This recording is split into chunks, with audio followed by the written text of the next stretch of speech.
Shedeur.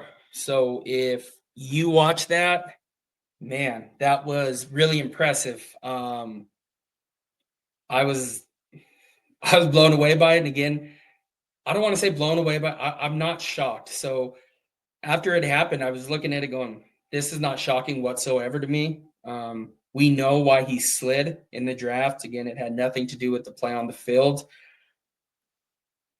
And again, what are you going to do? I mean, he is, in my opinion, he was the best quarterback in the this past draft class. Again, not to take anything away from Cam Ward at all, but in my opinion, it was all there. You watched him. I had the opportunity over the last 2 years to watch his home games at CU, and you watched him. You watch him read the defense. You watch him at the line of scrimmage, placing the ball. Again, it was like I said.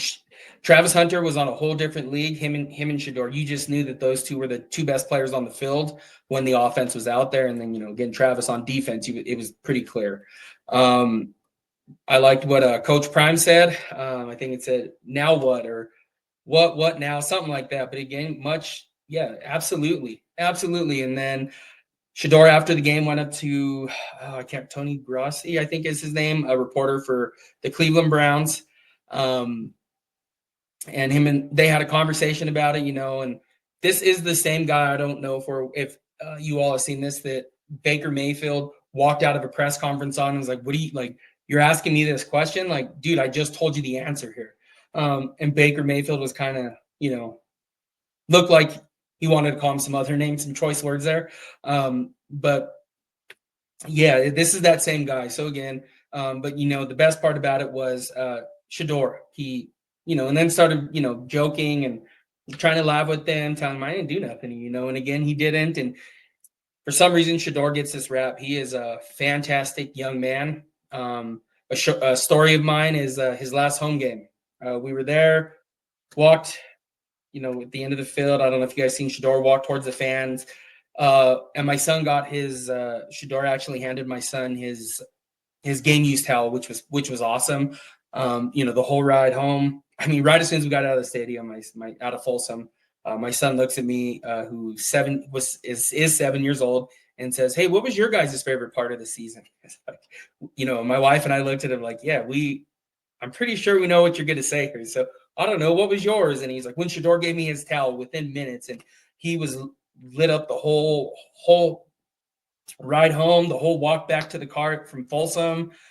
He's just been, and my son still sleeps with that towel every single night. So game use towel. I mean, I don't know what we're going to tell him about that, but he loves it. So I have nothing but positive things to say about him. And what I loved is, he pulled he gave him one of those, the Nike ad that came out. I don't know if you all were able to see it, but it had 11 million impressions in less than 24 hours.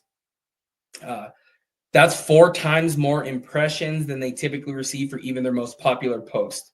So again, there is a following there. There is a need there. And again, the Browns, they have a quarterback problem. And so, I mean, it's almost like it's self-created by them right now. I did see today that they said that he was still taking 14 reps. I mean, at this point, you almost want them to just, well, if you guys aren't going to use him correctly, let him actually compete for the job, because he, in my opinion, that quarterback debate, he answered that question and made the decision very, very easy on Friday night. So we'll see what Cleveland does. But at that point, if you're not going to let the young man play, then maybe go look to trade him, cut him, let him go somewhere we can actually compete for the job and get some playing time that he deserves. So we'll see what happens. We'll see what happens there, but just something to follow. But yeah, Shedeur, man, so proud of that young man, all the adversity, everything he's going through, just taking his reps, practicing, working extras, staying late, getting advice from whomever. There was that shot, though, that I don't know if you all seen it. It was Deshaun Watson was sitting there, Dillon Gabriel, and Joe Flacco.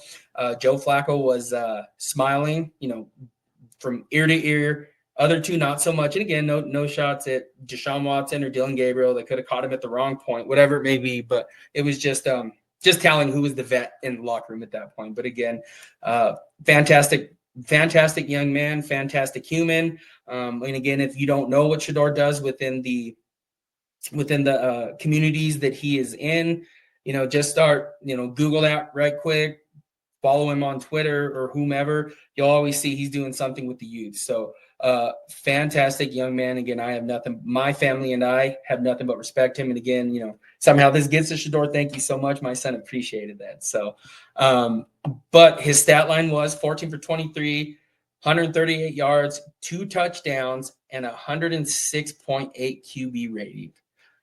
Yeah, fantastic. So he that one of the, I can't remember if it was the first or second. I want to say it was the first. Rolled out, placed that tight window in the back of the end zone. Other guy peeled off coverage. I seen, a couple people were like, well, he threw it in double coverage. No, that's not what that was. He was peeling off the other guy that was on. I don't even know who he was guarding, but he peeled off. But again, still couldn't get a perfectly placed ball. And again, that is something as Colorado fans we know: accuracy, accuracy, accuracy. That dude could just accurate as can be. So just a great outing for Shedeur, and hopefully, if the Browns are smart, they'll get him. They'll let him start.